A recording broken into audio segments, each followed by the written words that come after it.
Welcome to the New Books Network. Well, hello and welcome to the New Books Network. This is your host, Ryan Shelton, and today I am so happy to be joined by Adam Laats. He's the author of Creationism USA, Bridging the Impasse on Teaching Evolution, published in September of 2020 by Oxford University Press. Adam, so glad you're here. Welcome to the show. Thanks very much. I would love to get into this book, but first, can you tell us a little bit about yourself? Sure. Yeah. Right now, I'm professor of history and education at Binghamton University, State University in New York. I did my PhD at the University of Wisconsin-Madison, graduated 2007. So I've been here since then.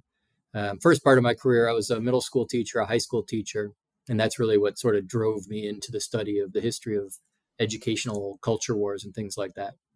That's wonderful. So what's the story behind this book, Creationism USA? What motivated you to write it? Right. Well, so I had been studying the history of creationism in American schools and in American intellectual and religious life. I had published a couple of books about it and about related topics. And literally, nobody in my family would talk to me about it. I was on a strict 25 words or less, like don't get Adam going on creationism. He won't stop. However, my sister-in-law, one night we were summer vacation and she was, on the porch and she was like, okay, we got time. So Adam, what's the deal? Like, what's the deal? The way she put it was, why do creationists put Jesus on a dinosaur? So the original, my working title for the book for a long time is, why is Jesus on a dinosaur? So I started the book as a somewhat more expansive, still history, but a more expansive look at the many meanings of creationism in American society. Yeah, that's really helpful. Your subtitle is Bridging the Impasse on Teaching Evolution.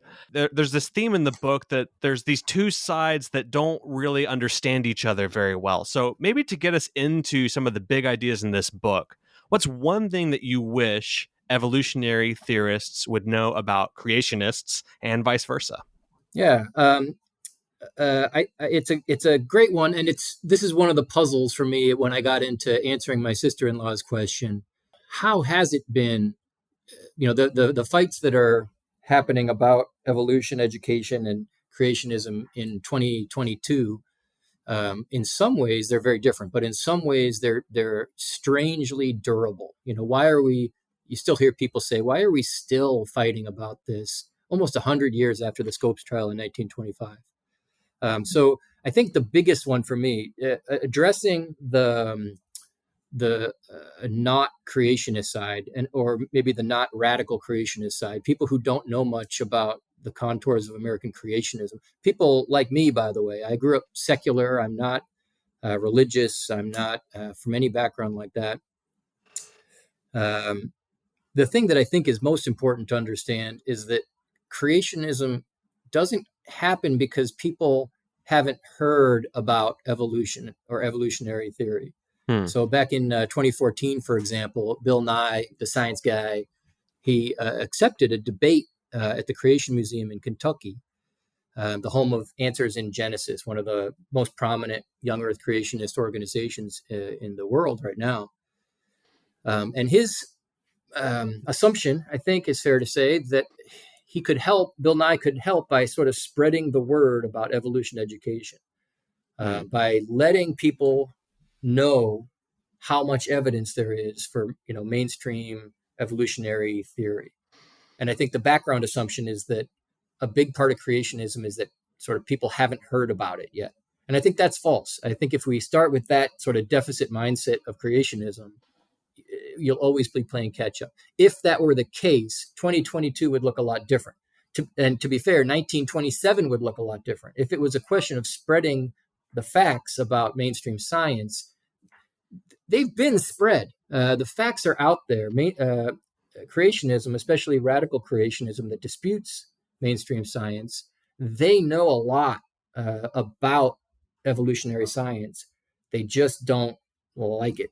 So for one side, for the sort of evolution side, evolution education side, I'd say the first thing, creationism isn't from the past. It's not a lack of knowledge. It can be, but that's not the main thing about it. And for the creationist side, I'd say similarly, evolution is not, evolutionary theory. It's not a plot. No one is out to get your children.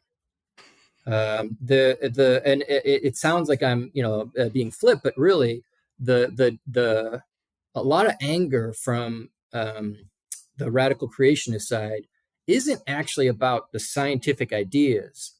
It's about the notion, and you see it again in headlines in the U.S. about critical race theory and banning books. There's a strong, to me, surprisingly strong and surprisingly durable tension in American culture for some conservatives that mainstream culture is out to get children. And you see that for 100 years and more among some radical creationist groups. So the thing I would like to, if anything, get across is that maybe somewhere someone is plotting to use evolution to get kids to change their religious ideas, maybe, but that's not what groups like the National Center for Science Education or the National Science Teachers Association or John Scopes or any of these people for 100 years, they're not trying to harm children by teaching them evolution. You've mentioned this name Scopes and the Scopes trial a couple of times. Now, as a historian, you've done some really excellent work showing that the kind of creationism that gets all the attention and all the press today, which you call radical creationism, it's a quite recent phenomenon and not even represented in this kind of legendary Scopes trial. So how has creationism changed over the last century to its present day? And maybe let's start with what the Scopes trial was. Right. So, okay. Yeah. Scopes trial is from this burst of 1920s agitation about what was going on in public schools. And in the book Creationism USA, I try to make the case that these fights are not actually about science. They're not actually about theology. They're not disputes about those things. Those things are involved for sure, but they're really about what America wants itself to be like and who gets to make those decisions in schools. So in the 1920s, again, with the current burst of school board activism and school laws, 1920s were very similar. But the phrase that terrified conservatives in the 1920s wasn't critical race theory. It was the word evolution. And so there's this burst of laws. 53 bills are considered in 21 states, including the U.S. Congress, to ban evolution from public schools. 5 of them passed. One of them is in the state of Tennessee. And that's the state that took it to trial. And the trial became this world famous, symbolic clash between different visions of what science and religion should do, of what schools should do. Celebrities get involved in the Scopes trial. William Jennings Bryan was a presidential candidate. He was a syndicated writer, and he takes the side that evolution should be banned.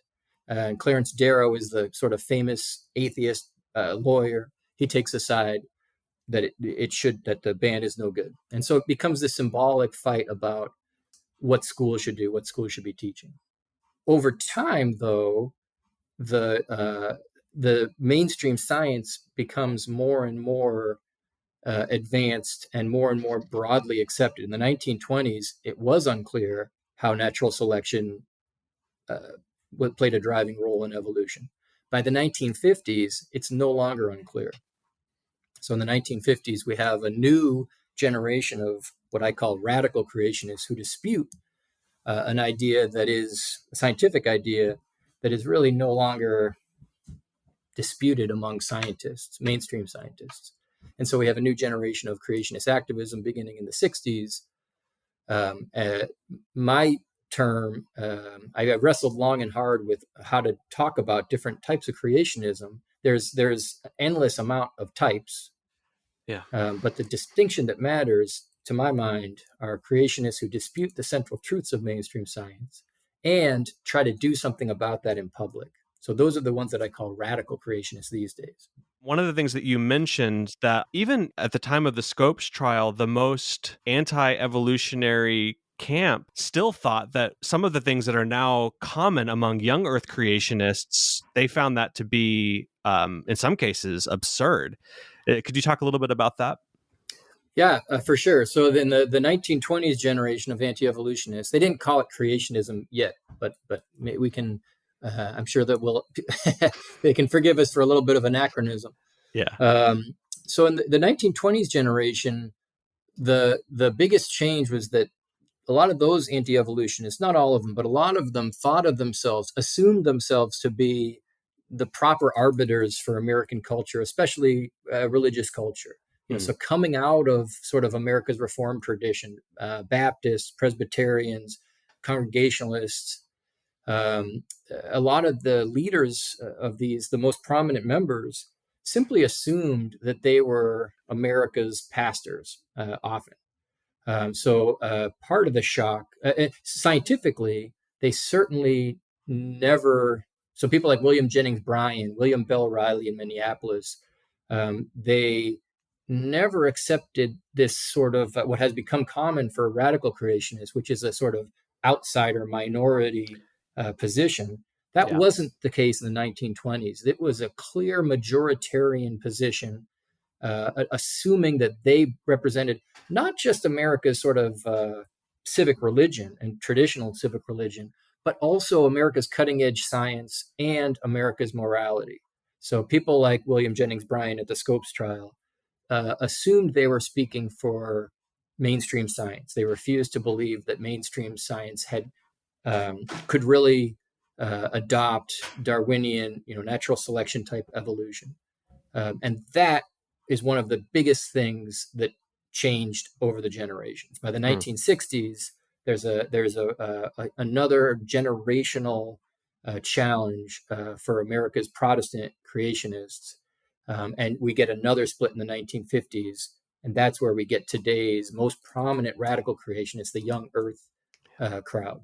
So as I was reading the book, there's this theme that kind of jumped out at me that I'm wondering if we can put some of these puzzle pieces together. So these debates about the beginning of the world seem to often be linked with expectations for the end of the world. So for example, you in this chapter on Christian higher education especially talk about how there's this great kind of intricacy and sophisticated system of end times predictions and in dispensational theology in particular that is often linked with a lot of the young earth intricate creationist paradigms. But then also many of the people who are concerned with evolutionary science have their own end times, you could call it the climate apocalypse that they're concerned with. So I'm wondering, do you think this is maybe common ground, another bridge to bridge this impasse, or is it just another point of division between these different sides? Yeah, I think it's a great point. Apocalypse is never far. The end of the world is never far from the beginning of the world, as you put it. I do think that if we want to make sense of creationism, especially in the United States, but around the world as well, it's important not to spend too much time with the theology, even when that's one of the most prominent things that radical creationists themselves talk about.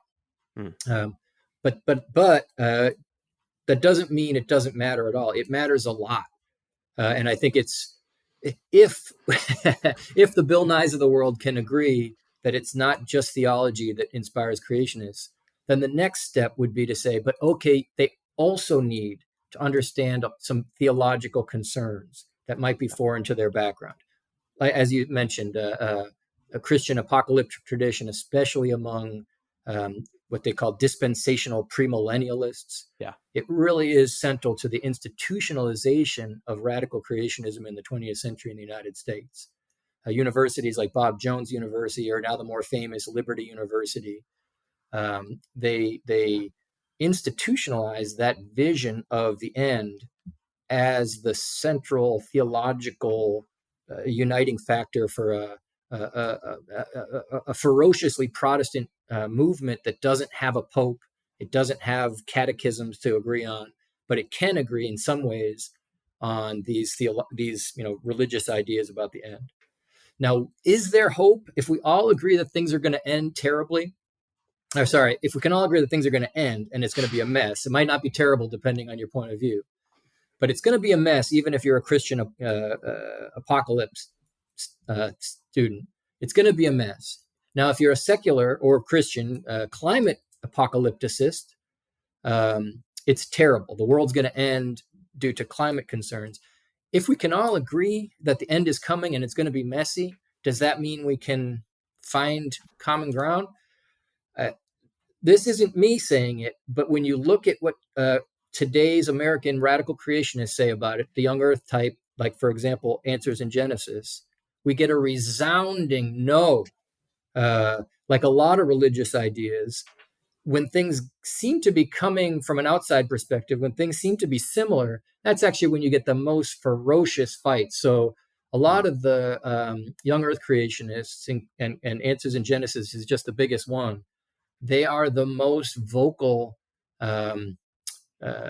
opponents to secular climate apocalypse because they have a reason to insist that kind of apocalypse couldn't be true, precisely because they have another apocalypse to look for. So yes, the world is going to end, and it's going to end. There's going to be fire. It's going to be terrible. It's going to be messy. But it's important for certain radical creationists, like the Young Earth group, that the climate part is an absolute misleading lie. So instead of saying, "Hey, we all agree things are apocalyptic," can we move on? Can we build on this agreement? I think in this case, no. Because they all agree on the importance of it, it actually drives them apart. This idea that the closer different ideas are exacerbates the ferociousness of the division is this important point that you make in the book, where often it's not that creationists are fighting with evolutionary theorists and vice versa. It's that the fiercest fights are actually the intramural ones, the ones that are happening between people on the same side. Is that right? Yeah, absolutely. And if we focus on what's most interesting to most people, the sort of current landscape as it was born in the early 1960s, the fights between prominent Christian creationists in the U.S. and around the world, but especially, I focused on the ones here in the U.S. They reach a level of savagery that you don't see when you talk about secular versus creationists. So, for example, in 1959, Bernard Ram writes this bombshell book arguing for a type of evangelical Protestant creationism that has no need to dispute mainstream scientific ideas about the age of the earth, about the origins of the species. And Bernard Ram, and everyone who agrees with him, become the targets of a generation-long campaign among the Young Earth group, who, because they have so much in common, it becomes a necessary for them. They need to separate themselves clearly because they are so similar. So, and it happens institutionally as well. You have institutions like Wheaton College in Illinois that tend to teach a mainstream science-friendly creationism.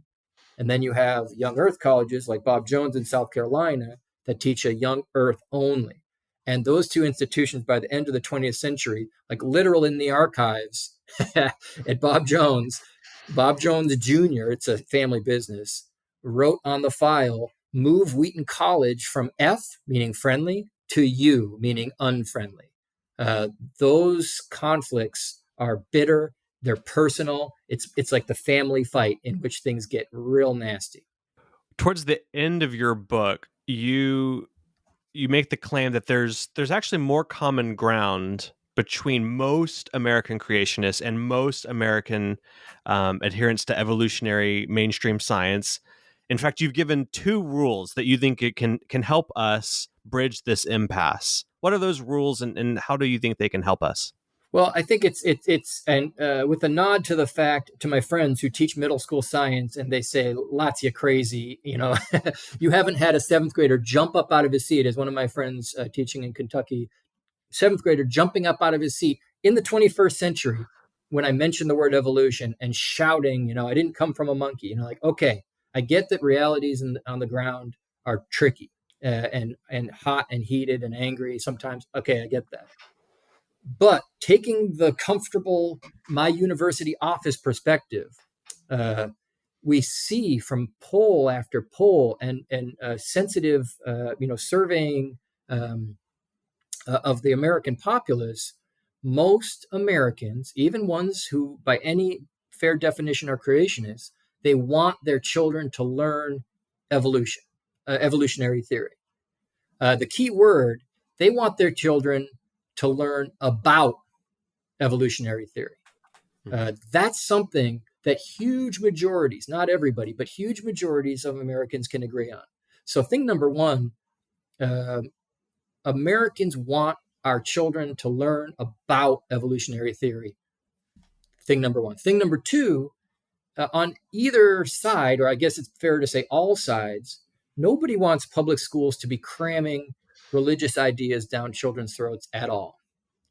So if you're a secularist like me, you don't want religion involved in public school decisions for secular reasons. If you're a religious person, you don't trust the public school to be telling your kids religious truth. That's for family and church. So thing number one, we all want schools to teach kids about evolutionary theory. Thing number two, none of us want schools to be cramming or enforcing any specific religious idea down kids' throats. So given those 2 truths, we have, unlike the apocalypse part, with those 2 truths, we have a huge middle ground we can agree on. And if we could agree to focus on those things, which again, if you teach middle school, you know that this is a little more difficult than it sounds. But if we can agree to focus on those things, we have a huge foundation to move forward, to bridge the impasse about teaching evolution. It's really helpful.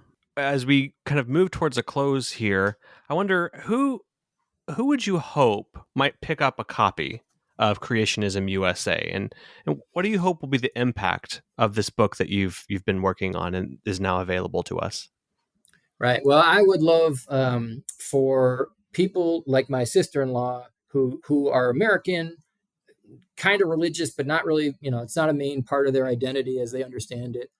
And they see creationism as a puzzle. You see every once in a while a journalist will go to a creationist thing and say, hey, these people, they don't make any sense. They do make sense. It's just a different kind of a different way to be American. So I would love for every secular person who's curious about America and American creationism to read, to understand the nuances, the real meanings, and the history. Creationists, especially, I think, could pick this up to say, there is no reason why we have to feel beleaguered in our country. There's no reason why our faith and our beliefs about the past have to mark us off as a segregated or put down group. There's no reason for us to take any kind of position where we are emphasizing our own victimhood. There's no need for that. So specifically, I'm very happy to say the National Center for Science Education just gave me a great Friend of Darwin award for my work, including this book. And I think specifically people who are interested in science education should read it. Classroom teachers, sure, but they're already the heroes of the book. They already know a lot of this stuff. I think people who are interested in what America wants itself to be like, what America wants its kids to know, I would love for them to take a look at this book. That's great, Adam. Now, you've been so generous with your time today to come and share with us about this book. I wonder, what are you working on next? Is there something else that we can be looking forward to from you? Well, yeah, thank you. I've shifted gears a little, but not as much as some of the sort of culture war historians think. So these days, I step back in time. I'm looking at the early 1800s. Hmm. I'm looking at the public schools, London, but more closely focused on the United States cities like Philadelphia, Baltimore, Boston. And it's the same question for me, but it might seem different. In this case, I'm looking at this idea that was supposed to transform public schools into fabulous, fair schools for everyone. They called it Lancastrian education after the London Joseph Lancaster. Hmm. So it seems like a very different world than creationism, but it's really not. To me, the question is who gets to say what goes on in schools? How have over time different ideas about education become prominent? So for me, it's the same story, even though the characters are a lot different and the archives are a lot different. But right now, I'm looking at the early 1800s public schools in big American cities. Well, that sounds absolutely fascinating. I can't wait to read it when it comes out. It's wild, weird, wonderful stuff, Ryan. Fantastic. Well, this has been a conversation with Adam Laats. He's the author of Creationism USA, Bridging the Impasse on Teaching Evolution. You can get your copy now from Oxford University Press. Adam, thanks so much for joining us. Yeah, thanks for having me. And thanks to our listeners for tuning in to this episode of the New Books Network. Visit newbooksnetwork.com where you can browse our library of over 12,000 author interviews. No matter what you're interested in, you're sure to find it there. But that's it for now. I hope you have a great day.